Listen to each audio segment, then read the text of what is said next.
তো আজকের মিনি ব্লগটা একদম রেডি সেডি হয়ে শুরু করলাম। এদিকে দেখো আমি রেডি হয়ে গেছি আর এদিকে উনিও রেডি হয়ে গেছে। আজ আর অন্য কোথাও ঘুরতে যাচ্ছি না, আজকে যাচ্ছি একটা স্পেশাল মানুষের বাড়িতে। তো কোন স্পেশাল মানুষ সেটা তো আমার পুরো ভিডিও দেখলেই জানতে পারবে। তো আজ অনেক দিন পর এরকম শাড়ি পরে কোথাও যাচ্ছি, মানে মাঝে মধ্যে শাড়ি পরি কিন্তু সেটা রিলস করার জন্য বা শর্টস করার জন্য, এমনি পরি না। কেমন লাগছে সেটা একটু কমেন্ট করে বলো, হ্যাঁ। আর এখানে দেখো যে স্পেশাল মানুষের কথা বলেছিলাম তার বাড়িতে আমি চলে এসেছি। আজ ছিল রিমির বার্থডে, তো নেমন্তন্ন করা হয়েছিল তাই ওই বাড়িতে আসা। তো এখানে পুচকি আমাদেরকে ঢুকতে দেখে কিছু একটা বলছিল, যেহেতু ওর কথা বুঝতে পারিনি কিন্তু শুনতে খুব ভালো লাগছিল। বাচ্চা মেয়ে তো, আর বাচ্চাদের কথা তো জড়িয়ে জড়িয়ে হয় কিন্তু শুনতে খুব ভালো লাগে। তো ওকে বারবার খোঁচা দিয়ে জিজ্ঞেস করছিলাম কী বলছিস তুই, আর ও বারবার একই কথা বলছিল কিন্তু বুঝতে আর পারিনি। তারপরে ঘরে আসা, যেহেতু আমাদের জামাই বসে রয়েছে ঘরে, জামাই মানে রিমির বয়ফ্রেন্ড, আর এই যে আমাদের বার্থডে গার্ল, ওকে কত কিউট লাগছে তাই না? তোমরাও কিন্তু কমেন্ট করে বললো ওকে কত কিউট লাগছিল। তারপরে সময় দিয়ে এখানে এসে ওর বার্থডে গিফট ওকে দিয়ে দিল। তারপরে পুচকুকেও দেখাচ্ছিলাম যে এই যে এই একটাও বাচ্চা, কি বাচ্চা মানেই তো কিউট না, আমার খুব ভালো লাগছিল তাই তোমাদের সাথে একটু শেয়ার করে নিলাম। আর এখানে যে ও কি করছিল, ওর এই নাটকগুলো দেখতে যা ভালো লাগছিল কি বল। তারপরে ওর মাও চলে এসেছে, মানে আমাদের বৌদি। তারপরে আমি এখানে রিমিকে বললাম একটু হাই হ্যালো কর, বলে কি তোর হাই হ্যালো তো হচ্ছে না, আমি ক্যামেরা ধরবো, তাই ও ক্যামেরা ধরলো। তারপরে এখানে গরম লাগছিল বললে আমার হাজব্যান্ড আর অজয় বাইরে বসে রয়েছে।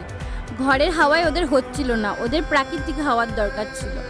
এখানে কাকি চেয়ার টেবিল সেট করে দিল আর এখানে অজয় কেকটাকে রেডি করছিল। আর কেকটা দেখে ভাবছো তো কেকটা এরকম কেন, আমাদের বার্থডে গার্ল ঘুমাতে খুব ভালোবাসে, সেই জন্য এইভাবেই কেকটাকে রেডি করা হয়েছে।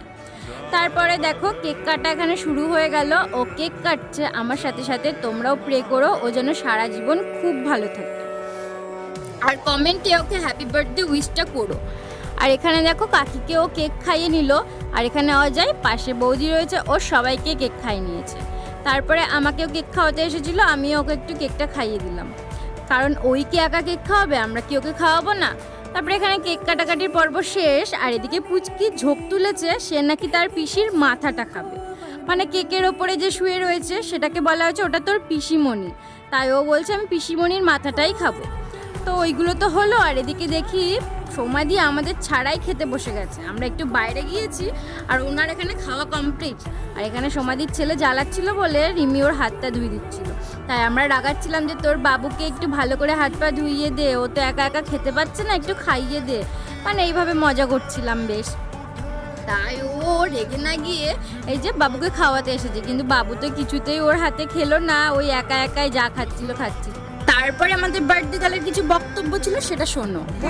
আজ আমার পয়লা দিবস, তো সবাই এসছে, কেউ কেউ খেতে বসেছে, কেউ কেউ আছে, দেখিয়ে দিচ্ছি কে কে আছে।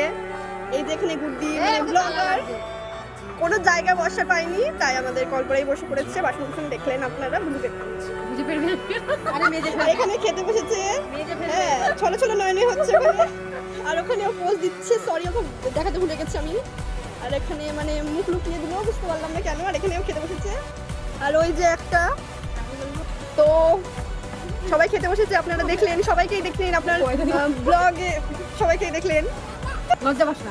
তো আমাকে কেমন লাগছে বলবেন, জানি খুব গরম পড়েছে, আবার গ্লাস দিচ্ছে আমার মুখে, সরি গ্লাস দিচ্ছে। তো আপনারা, এটা বলতে আমি ভুলে গেছি, তো আপনারা আমাকে চিনতে পেরেছেন কিনা সেটা আগে বলুন। ওই যে বানিয়েছিলাম ঘটি গরম খেয়ে আমাদের বাটি গরম হয়ে গেছে, সেই মেয়েটা কিন্তু আমি, ঠিক আছে? ঘটি গরম মানে এখন আমার গরম লাগছে, চুলগুলো আমি বেঁধে নিয়েছি, এখন ঘটি গরম খাচ্ছে না, ভাত খেতে হবে তাই জন্য। ঘটি গরম বাটি গরম। তো বাই বাই, আমি আর কিছু বলতে পারছি না, আমার খুব গরম লাগছে। তো বাই বাই, আমি আর কথা বলতে পারছি না তোমাদের সাথে।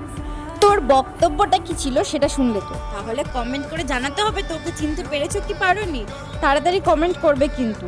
তারপরে দেখো কাকু এখানে খেতে চলে এসেছে, আর কাকুকে আমি জিজ্ঞেস করছি কাকু তোমাকে কি কি দিয়েছে খেতে, বলে কিচ্ছু দেয়নি, শুধু একটা শসা, একটা পেঁয়াজ আর এই যে চিপস দিয়েছে, চিপসের মধ্যে আমি একটা বাদাম পেয়েছি, তো কাকু সেটাই দেখাচ্ছিল। তারপরে দেখো এখানে কাকুকে ভাত ডাল সব দিয়ে দিয়েছে, আর আমরা বললাম চল বাইরে থেকে একটু হাওয়া খেয়ে আসি, প্রচণ্ড গরম লাগছে। হাওয়া খেতে এসে বৌদি বসেছে দেখো কোথায়, কোন জঙ্গলের ভেতরে একটা পোল রয়েছে, ওই পোলের ভেতরে বসেছে, জায়গাটা খুব সুন্দর না বসার। আর এখানে আমরা সবাই মিলে হাওয়া খাচ্ছি, প্রচুর গরম পড়েছিল সেই দিন। তারপরে এখান থেকে ঘুরে গিয়ে আমরা খেতে বসে পড়েছি, সামনে বসেছে অজয় আর রিমি, আর এদিকে আমি আর আমার হাজব্যান্ড। এই যে খেতে বসেছি, আর আমার পাশে বসেছে আমার হাজব্যান্ড, তাই আমি আমার হাজব্যান্ডকেও একটু দেখিয়ে দিলাম। এই যে আমার টাকলু হাজব্যান্ড, ও টাকলু করেছে, তার জন্য আমি ওকে সবসময় টাকলু টাকলু বলে ডাকি, আমার বেশ ভালোই লাগে। তারপরে দেখো আমাকে এখানে ডাল দিয়ে দিয়েছে, ডাল দিয়ে খাওয়া শুরু করেছি আর মাংস দিয়ে খাওয়া শেষ করেছি। আমি কিন্তু চাটনিটাই নিয়েছিলাম, দই মিষ্টি কিছুই নিইনি। তারপরে এই যে আমাদের বাড়ি যাওয়ার সময় হয়ে গেছে, তাই ও আমাকে ছাড়তে এসেছিলো, ওকে টাটা দিয়ে আমরা বেরিয়ে পড়েছি। তো অনেক মজা করলাম, আজকের দিনটা বেশ মজা সজায় করে কাটালাম। এই যে আমরা বেরিয়ে পড়লাম, এখন যাব বাড়ি। তো আমার আজকের ভ্লগ আমি এখানেই শেষ করছি। তোমাদের যদি আমার এই ছোট্ট ছোট্ট মিনি ভ্লগগুলো ভালো লাগে তাহলে প্লিজ লাইক, কমেন্ট, শেয়ার আর আমার চ্যানেলটিকে সাবস্ক্রাইব করে দিও। আজকের জন্য টাটা।